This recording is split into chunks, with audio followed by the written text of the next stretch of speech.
c'est bientôt la fête de la Lune. C'est une fête très importante à Taïwan, mais aussi en France. Et oui, d'ailleurs en France, ça s'appelle aussi la fête de la mi-automne.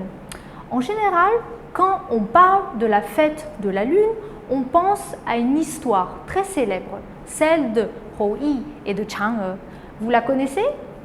Non? Alors laissez-moi vous la raconter.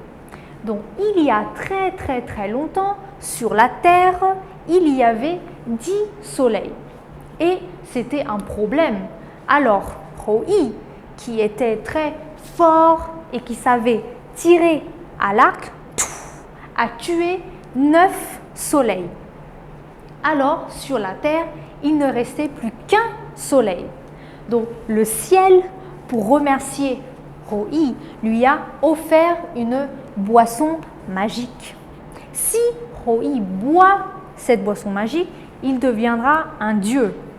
Mais Hou Yi avait une femme qui s'appelait Chang'e et il était très amoureux de sa femme Chang'e. Très amoureux. Alors, il n'a pas bu la boisson magique pour ne pas être séparé de sa femme. Mais un jour, Hou Yi, qui avait un ami qui s'appelait Pang Meng, voulait voler la boisson magique de Hou Yi. Alors, il est allé chez lui pour voler la boisson magique. Mais Chang'e, qui était à la maison, ne voulait pas. Elle a dit « Non, c'est la boisson de mon mari ». Alors, elle a bu la boisson et elle est devenue une déesse et elle s'est envolée vers la lune. Et oui, et depuis ce jour, donc, on célèbre la fête de la lune et on se souvient donc de cette histoire. Alors, qu'est-ce qu'on fait pendant la fête de la lune? Regardons ensemble.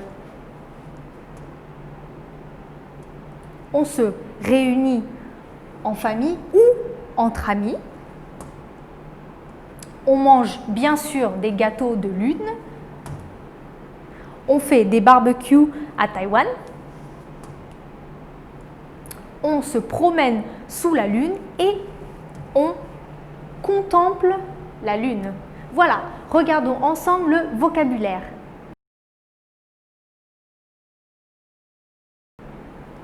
Lisons ensemble. Tirer à l'arc. La terre, le ciel. Une boisson magique. Un dieu, une déesse. Être amoureux. Voler ou s'envoler. Et ensuite, se réunir en famille ou entre amis. Les gâteaux de lune. Faire un barbecue, se promener sous la lune et contempler la lune. Voilà, donc je vous souhaite à tous une excellente fête de la lune et mangez beaucoup de gâteaux de lune. À très bientôt!